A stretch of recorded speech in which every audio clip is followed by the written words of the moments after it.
Rear Admiral Rupak Barua, DG AQA Sri Sanjay Chawla, CMDs of DPSUs, senior officers, head of the industry associations, young entrepreneurs, friends from media, ladies and gentlemen. जिस समय secretary defence production welcome speech दे रहे थे तो उन्होंने आभार व्यक्त किया कि मैं इस कार्यक्रम में आप सबके बीच उपस्थित हूं। सच्चाई यह है, खैर उन्हें औपचारिकता पूरी करनी थी, पूरी की उन्होंने,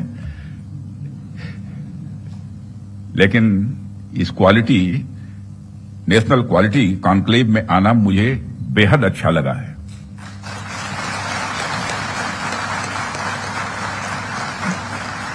वैसे ऑर्डिनरी कॉन्क्लेव में तो हम लोग जाते रहते हैं, तो क्वालिटी कॉन्क्लेव में आने में क्या आपत्ति हो सकती है।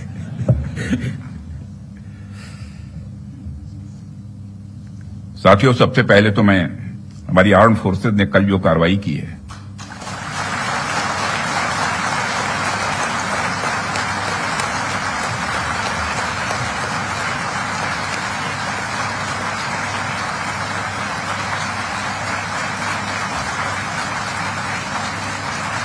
और जय हिंद, जो शौर्य और पराक्रम दिखाया है उसके लिए मैं हृदय से बधाई देता हूं। पाकिस्तान और पीओके में जिस तरह से हमारी आर्म्ड फोर्सेज ने टेरर कैंप्स को नेस्त नाबूद किया है, वो हम सबके लिए एक गौरव का विषय है।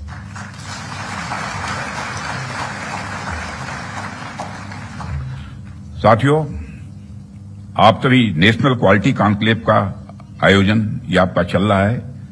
क्वालिटी की क्या भूमिका होती है, यह क्या रोल अदा करती है, इसका नमूना हमने कल देखा।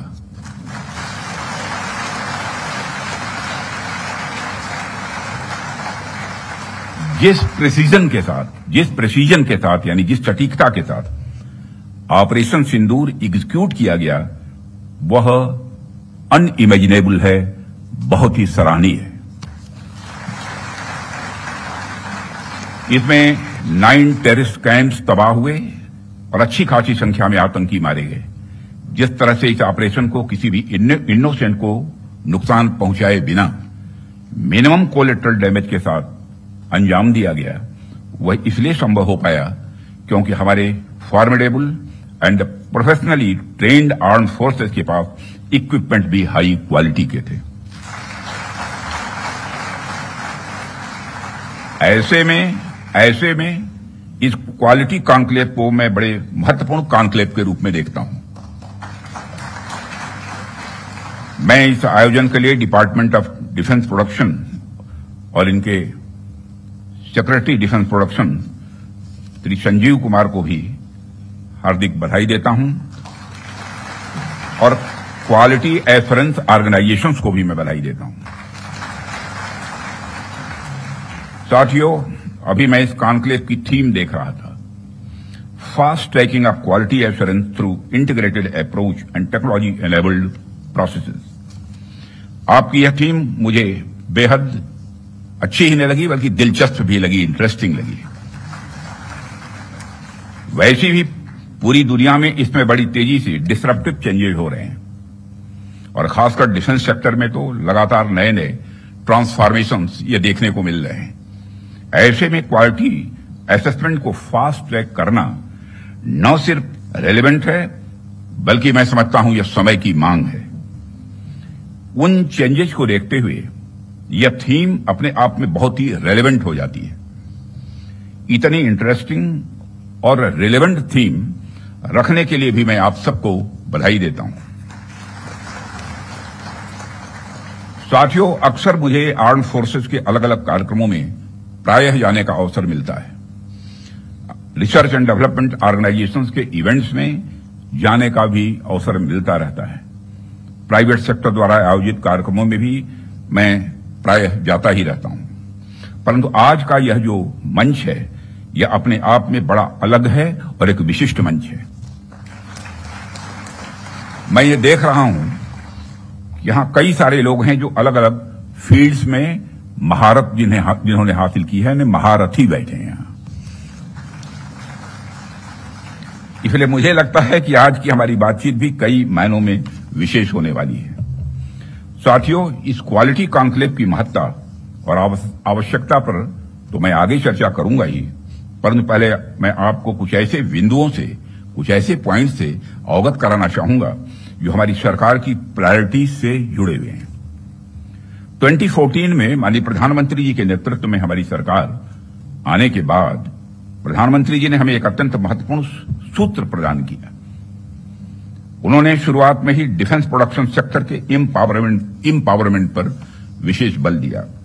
उन्होंने जो सूत्र दिया उसके पीछे की फिलॉसफी थी डिफेंस सॉवरेंटी। डिफेंस सॉवरेंटी का मतलब कि जब तक कोई देश अपनी डिफेंस नीड्स में कैपेबल तथा सेल्फ रिलायंट नहीं होता, तब तक उसकी आजादी पूरी तरह से नहीं मानी जा सकती। जब तक हम अपनी सुरक्षा के लिए इंपोर्ट पर डिपेंडेंट रहेंगे, तब तक कहीं न कहीं हमारी आत्मशक्ति में अधूरापन रहेगा ही। अगर हम अपने हथियार और रक्षा उपकरण विदेशों से खरीदते हैं, तो इसका मतलब है कि हम अपनी सुरक्षा को आउटसोर्स कर रहे हैं और उसे किसी और के भरोसे छोड़ रहे हैं। यह बात लॉन्ग रन में सही नहीं हो सकती। हमारी सरकार ने इस विषय पर गंभीरता से सोचा और आत्मनिर्भरता हासिल करने का निर्णायक कदम भी उठाया है। आप सब तो जानते ही हैं कि देश में पहले से ही ऑर्डिनेंस फैक्ट्रीज का एक इंडिजिनस सिस्टम रहा है और इन फैक्ट्रीज ने एक समय पर बेहतरीन काम किया और देश की सुरक्षा जरूरतों को पूरा करने में बहुत ही अहम भूमिका निभाई भी है। इनके अलावा हमारे पास डिफेंस पीएसयूज का भी एक मजबूत इकोसिस्टम पहले से ही है। हमारी सरकार ने डिफेंस प्रोडक्शन में क्वालिटी और क्वांटिटी दोनों पर समान रूप से बल दिया है। इसी दिशा में कई क्रांतिकारी कदम उठाए गए, जिनमें से कुछ महत्वपूर्ण कदमों का उल्लेख मैं यहां करना चाहूंगा। ऑर्डिनेंस फैक्ट्रीज का कॉर्पोरेटाइजेशन उनमें से एक अत्यंत महत्वपूर्ण कदम रहा है, जिसे हमने इंश्योर किया ताकि कम समय में ही डिफेंस प्रोडक्शन में व्यापक सुधार हो सके।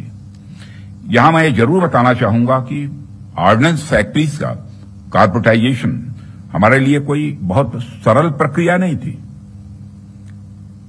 इसमें अनेक जटिल प्रश्न थे और चैलेंजेज भी थे, परंतु हमने इसे इसलिए लागू किया क्योंकि यह एक अर्जेंट रिफॉर्म था।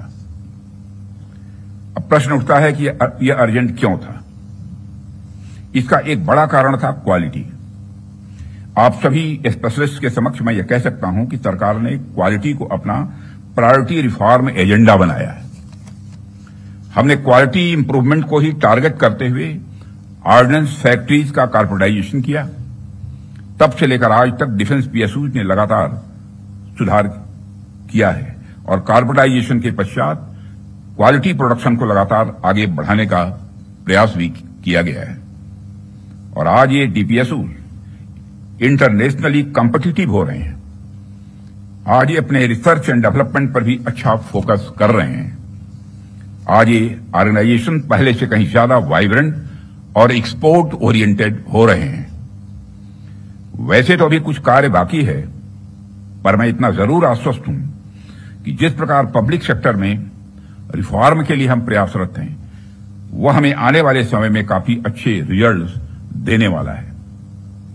साथियों, पब्लिक सेक्टर के डेवलपमेंट के पीछे हमारा एक ही उद्देश्य भी रहा है कि एक healthy competitive private defence ecosystem का विकास किया जाए, जो अपनी क्वालिटी के माध्यम से देश की सुरक्षा को और अधिक मजबूत बनाए। जैसा कि हम सभी जानते हैं कि क्वालिटी को लेकर प्राइवेट सेक्टर की अपनी एक अच्छी खासी इमेज होती है। किसी भी क्षेत्र में प्राइवेट सेक्टर अपनी गुणवत्ता के लिए जाना जाता है।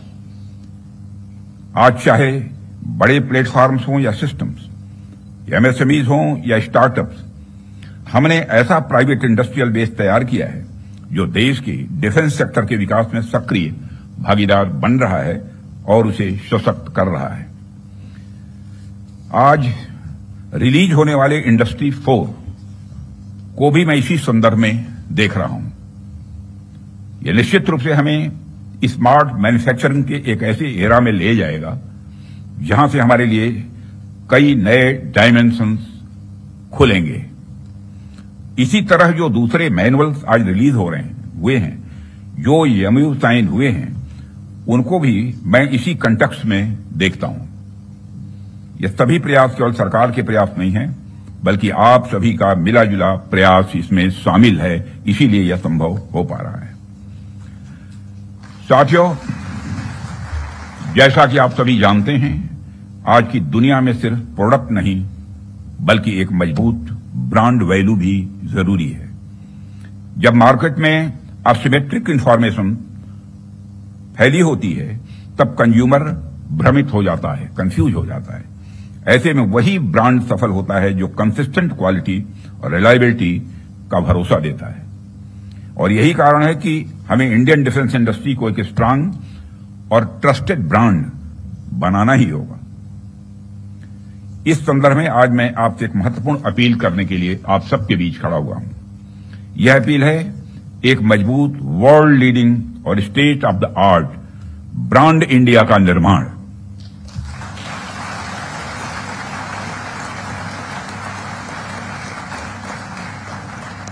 ताकि दुनिया की डिफेंस मार्केट में प्रोडक्ट्स को लेकर जब कंट्रीज के मन में डाउट हो तो वह ब्रांड इंडिया को चूज करे।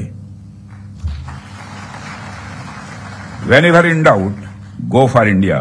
यह हमारी यूएसपी होनी चाहिए, यही हमारी यूएसपी होनी चाहिए। ब्रांड इंडिया का मतलब है कि अगर किसी इंडियन कंपनी ने कुछ प्रॉमिस किया है तो होगा ही होगा, होकर ही रहेगा। किसी प्रोडक्ट की भला फला रेंज तक मारक क्षमता है तो होगा ही होगा, यह भरोसा होना चाहिए। उससे नीचे का तो कोई सवाल ही खड़ा ही नहीं होता।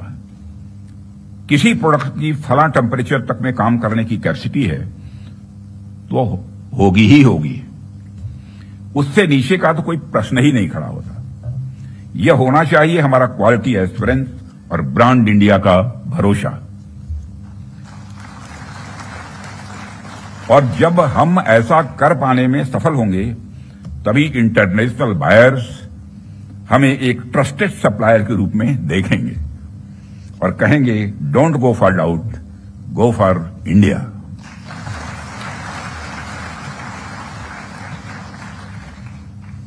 साथियों, मैं समझता हूं कि इस दिशा में प्रयास करने का यह सबसे उचित समय है, क्योंकि इस समय जो परिस्थितियां चल रही हैं उसे आप सब देख रहे हैं। हमारे रीजन में ही आज जो स्थितियां उत्पन्न हो रही हैं उससे आप सभी अवगत ही नहीं हैं बल्कि अच्छी तरह परिचित हैं। हमने हमेशा एक रिस्पांसिबल नेशन होने का रोल बड़े संयम से निभाया है, सदैव निभाया है। हम लगातार इस बात के पक्ष कर रहे हैं कि समस्याओं का समाधान बातचीत के जरिए से हो, परंतु इसका अर्थ यह नहीं है कि हमारी सहनशीलता का कोई नाजायज फायदा उठाए। यदि कहीं कोई हमारे इस संयम का फायदा उठाने की कोशिश करता है तो उसे कल की तरह ही क्वालिटी कार्रवाई का सामना करने के लिए भी पूरी तरह से तैयार रहना होगा।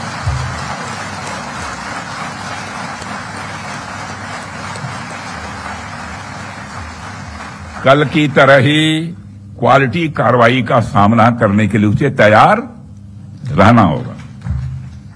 भारत की संप्रभुता की सुरक्षा में कोई भी हद हमारे लिए बाधा नहीं बनेगी, इसका मैं देशवासियों को भरोसा देता हूं। मित्रों,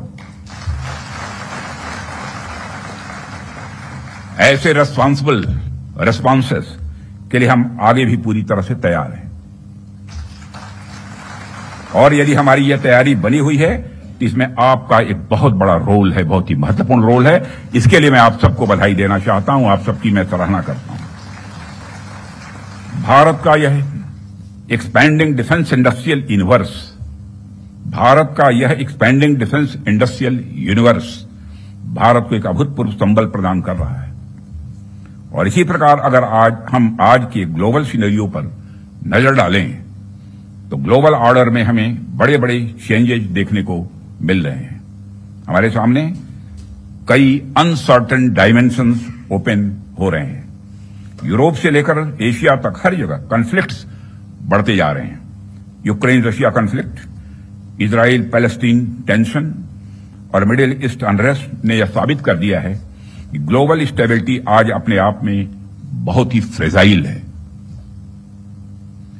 अभी पिछले कुछ समय से हमें यूरोपियन यूनियन और नाटो के सिक्योरिटी सिनेरियो में भी काफी हद तक बदलाव देखने को मिल रहा है। जो यूरोपियन यूनियन एक समय पर बड़े स्तर पर नाटो पर डिपेंडेंट था, वही यूरोपियन यूनियन आज बड़े स्तर पर रीअर्मामेंट की ओर तेजी से बढ़ रहा है। जाहिर सी बात है कि जब विकसित देश रीअर्मामेंट की तरफ बढ़ेंगे तो आर्म्स एंड इक्विपमेंट की डिमांड भी स्वाभाविक रूप से बढ़ेगी। बढ़ेगी क्या, बल्कि मैं यह कह सकता हूं कि यह डिमांड लगातार नई ऊंचाइयां छू रही है। हाल ही में मैं Stockholm International Peace Research Institute की एक रिपोर्ट पढ़ रहा था और अभी कुछ दिन पहले उन्होंने एक रिपोर्ट जारी की है और उसी रिपोर्ट में यह बताया गया है कि वर्ल्ड मिलिट्री एक्सपेंडिचर 2024 में $2,718 बिलियन तक पहुंच गया है, जो अपने आप में मैं समझता हूं कि बहुत बड़ी बात है। यदि मैं और मेरे कहने का अर्थ यह है कि चाहे डोमेस्टिक डिफेंस रिक्वायरमेंट हो या इंटरनेशनल, आज आर्म्स एंड इक्विपमेंट तथा डिफेंस प्रोडक्ट्स की रिक्वायरमेंट पहले से कहीं ज्यादा है और आपके द्वारा किए जा रहे प्रयासों से इस देश का जो डिफेंस मैन्युफैक्चरिंग सेक्टर है वह ब्रांड इंडिया फिलॉसफी के साथ विश्व में अपना सिक्का जमा सकता है। साथियों, ऐसा नहीं है कि यह बात मैं सिर्फ कहने के लिए कह रहा हूं, हमने पास्ट में ऐसा करके दिखाया है। यदि मैं आंकड़ों की बात करूं तभी 2024-25 के फाइनेंशियल ईयर में हमारा डिफेंस एक्सपोर्ट अप्रॉक्सीमेटली 24,000 करोड़ के रिकॉर्ड आंकड़े को पार कर गया है और यह हम सबके लिए प्रसन्नता की बात है कि हमने इस लक्ष्य को प्राप्त किया है। लेकिन हमें यहां पर रुकना नहीं है, हमारा लक्ष्य इससे कहीं अधिक बड़ा है और हमने निर्धारित किया है कि 2029 तक डिफेंस एक्सपोर्ट को कि इस आंकड़े को बढ़ाकर हमको 50,000 करोड़ तक ले जाना है और 2047 तक जब हम पूर्ण विकसित एक डेवलप्ड नेशन के रूप में खड़े होंगे, राष्ट्र बनेंगे, उस समय तब तक तो हमें दुनिया का सबसे बड़ा डिफेंस एक्सपोर्टर बनना है। लक्ष्य बड़ा होना चाहिए, तभी हम कुछ कर सकते हैं। इतने बड़े लक्ष्य की प्राप्ति के लिए बेहद जरूरी है कि हम अपने डिफेंस इक्विपमेंट की क्वालिटी को लेकर पूरी दुनिया में एक ट्रस्ट डेवलप करें, लोगों का दिल जीतें, लोगों का भरोसा जीतें। डिफेंस इक्विपमेंट का एक्सपोर्ट करने से पहले हमें इस ट्रस्ट को एक्सपोर्ट करना पड़ेगा। डिफेंस इक्विपमेंट का एक्सपोर्ट करने से पहले हमें उस ट्रस्ट को एक्सपोर्ट करना पड़ेगा, तभी यह होगा। साथियों, उसके लिए हमें क्वालिटी को लेकर किसी पर्टिकुलर डिपार्टमेंट की रिस्पांसिबिलिटी या प्रोडक्शन प्रोसेस के स्टेज तक ही सीमित करके नहीं देखना होगा, बल्कि क्वालिटी हमारी गाइडिंग फिलॉसफी होनी चाहिए, हमारा यह कल्चर होना चाहिए जो डिफेंस मैन्युफैक्चरिंग में शामिल हर डिसीजन, हर डिजाइन और हर प्रोसेस और हर इंडिविजुअल तक अपना इन्फ्लुएंस रखे। हमारा पूरा डिफेंस इकोसिस्टम तभी मजबूत हो सकता है जब हम क्वालिटी बेंचमार्क्स को गंभीरता से लेंगे। मुझे देखकर भी खुशी होती है कि आप लोगों ने क्वालिटी के महत्व को पहचाना है, समझा है और जिस डेडिकेशन के साथ और जिस विचार के साथ आप क्वालिटी इंप्रूवमेंट पर ध्यान दे रहे हैं, वह निश्चित रूप से आने वाले समय में भारत के डिफेंस मैन्युफैक्चरिंग को एक नई ऊंचाइयों तक ले जाएगा, ऐसा मेरा पक्का विश्वास है। साथियों, वैसे तो आप सभी क्वालिटी इंप्रूवमेंट की दिशा में बहुत अच्छा काम कर रहे हैं, लेकिन जाते जाते मैं अपनी तरफ से कुछ सुझाव भी आप लोगों को देना चाहूंगा। आप सब तो जानते ही हैं, आज के जमाने में आर्टिफिशियल इंटेलिजेंस और डिजिटल टेक्नोलॉजीज की भूमिका कितनी बढ़ गई है, कितनी महत्वपूर्ण हो गई है। इसलिए आपको इस बात पर भी ध्यान देना होगा कि रियल टाइम क्वालिटी मॉनिटरिंग के लिए हम किस तरह से artificial intelligence, internet of things और मशीन लर्निंग जैसे टूल्स का प्रयोग कर सकते हैं। साथ ही साथ इवॉल्विंग ग्लोबल टेक्नोलॉजीज के साथ अलाइन करते हुए हमें अपने जो स्टैंडर्ड्स और टेस्टिंग प्रोटोकॉल्स को भी अपडेट करते रहना होगा। हमें time bound quality assurance clearances पर भी ध्यान देना होगा ताकि किसी प्रोजेक्ट को लेकर अनवांटेड डिले देखने को न मिले। साथियों, मेरा यह भी मानना है कि हमारी क्वालिटी असेसमेंट एजेंसीज को अपनी डेफिशिएंसीज पर भी हमेशा ध्यान रखना चाहिए और किस प्रकार इन डेफिशिएंसीज को मॉडर्नाइजेशन और टेस्टिंग इंफ्रास्ट्रक्चर के डेवलपमेंट के द्वारा दूर किया जाए, उस पर भी कार्य करते रहना चाहिए, ऐसा मेरा सुझाव है। और इस प्रकार नीश टेक्नोलॉजी के क्षेत्र में लगातार गैप एनालिसिस करते रहना एक आवश्यक कदम होगा। डिपार्टमेंट ऑफ डिफेंस प्रोडक्शन और भारत सरकार आपके साथ कदम से कदम मिलाकर चलने के लिए तैयार है और हम आपके फीडबैक का भी स्वागत करेंगे। और सिक्योरिटी डिफेंस प्रोडक्शन के रूप में भी संजीव कुमार के रूप में भी एक डायनेमिक आपको सिक्योरिटी भी मिला है, यह भी सौभाग्य की बात है। जो क्रोधित नहीं होते बल्कि मुस्कुराते ही रहते हैं, चाहे चैलेंज कितना भी बड़ा हो। और साथियों, हम आपके फीडबैक का भी स्वागत करेंगे। मुझे पूरा विश्वास है कि हम सब मिलकर क्वालिटी असेसमेंट और क्वालिटी एश्योरेंस के आपके प्रयासों को और गति प्रदान करेंगे। मुझे इस बात का भी पूरा विश्वास है, जब हम सब मिलकर प्रयास करेंगे तो निश्चित रूप से भारत ग्लोबल डिफेंस मार्केट के की प्लेयर के रूप में इमर्ज होकर ही रहेगा। यही आज की हमारी कॉन्क्लेव के थीम की प्रासंगिकता है। मैं आप सभी का आभार व्यक्त करता हूं कि आपने इतने रेलेवेंट टॉपिक पर इस कॉन्क्लेव का आयोजन किया। इस इनिशिएटिव्स के लिए आप सभी बधाई के पात्र हैं और इस कॉन्क्लेव की सफलता के लिए मैं हार्दिक शुभकामनाएं देते हुए अपना निवेदन समाप्त करता हूं। अपना संतान के सुख से वंचित है। अब बहिने संपर्क करी विंध्य क्षेत्र के विख्यात पहिल टेस्ट ट्यूब बेबी सेंटर से। महिला से संबंधित कोनो गंभीर समस्या के खातिर संपर्क करी प्रतिदिन पुराना तीर्थ मेमोरियल अस्पताल कुटेही रीवा। संपर्क कर सके थे 8821000416 पर या 0766235245 पर। डॉक्टर बीना मिश्रा स्त्री रोग एवं बांझपन विशेषज्ञ से प्रथम IVF क्लिनिक, IVF मौत तकनीकी, लेजर हैचिंग के उपयोग,